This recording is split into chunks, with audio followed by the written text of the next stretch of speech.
Living within your means and the psychology of money, another personal finance topic for you today. I'm Craig Power with Power Realty Advisors, serving Greater Boston and the South Shore. Living within your means. I'm coming to you today inspired by a Reddit post. I want to share that with you.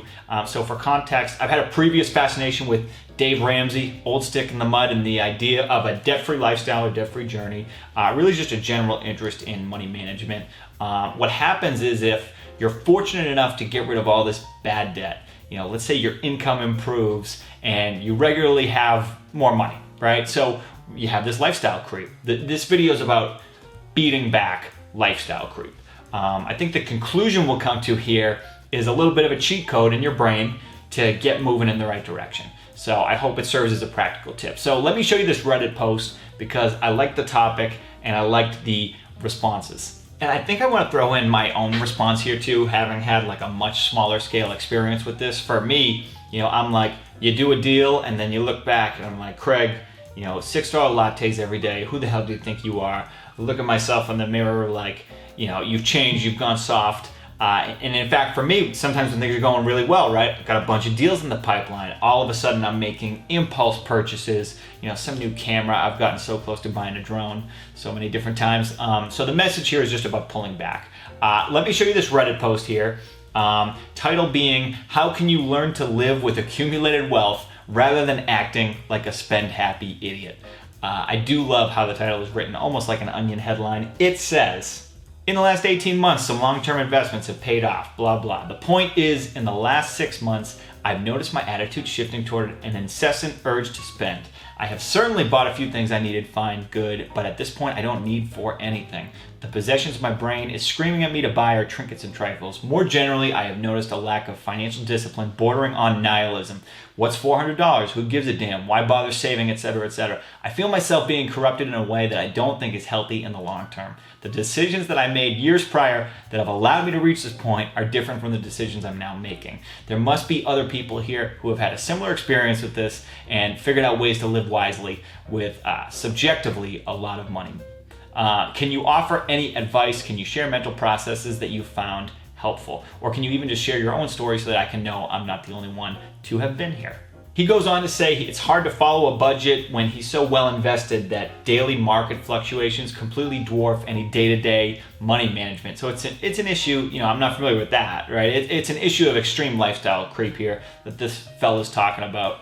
Top comment was great, and this is where we get into the psychology of money, people's behavior with money, or really the most important thing is your knowledge of your own tendencies with money. But top comment reads, and you should honestly find this thread. There's a ton of great stuff here. Good job, Reddit. Not so great at solving crimes, but the personal finance subreddit is a lot of smart, serious folks. Top comment reads, this is less of a financial question, more of a psychological question. And the real answer is that you're struggling to find a purpose in your life. So you're trying to fill some void by buying things.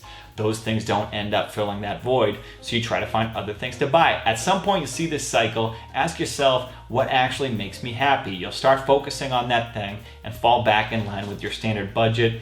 Good luck and congrats on having the problem of too much money. Good comment. I think it's absolutely a psychological question. I really agree with that sentiment. There's so much behavioral psychology in this money management game we're all playing. What is the debt snowball method, right? Why is that so successful for people? If you run the pure numbers, it definitely makes less sense to pay off the smallest debt first. But it's the goal-setting psychology that gets you on the path. That's why it's so proven. That's why that whole Dave Ramsey debt snowball thing is so successful. And that's, I think, my response to this. And I also wanted to show this other comment I really liked. Specific Rich 5196 says, you need goals for wealth accumulation. Accumulation for the sake of accumulation is not enough for most people. I can't relate to spending because I love saving, but my goal has always been get enough invested that the amount of gains each year equals income. Then work becomes completely optional. Right on, Specific Rich. I agree. Living within your means is about being on the mission. It's about being on the path, about building toward your next goal. So if you find yourself going off track, we know when it's happening, right? Money's just moving out of the account a little bit faster. You're traveling a lot, going out all the time, or you're too quick to throw money at this, at that. It happens. How do you come back and stick to the plan? It requires real motivation. So clarify, what are your goals right now? Maybe you're trying to buy a house. Zoom in. That's the big sell. My contact info is below. Pop onto our website. Contact me if that's the case. Very smooth transition. No, but maybe it's paying off debt. Maybe that's your goal. Maybe it's buying an investment property. Also call me.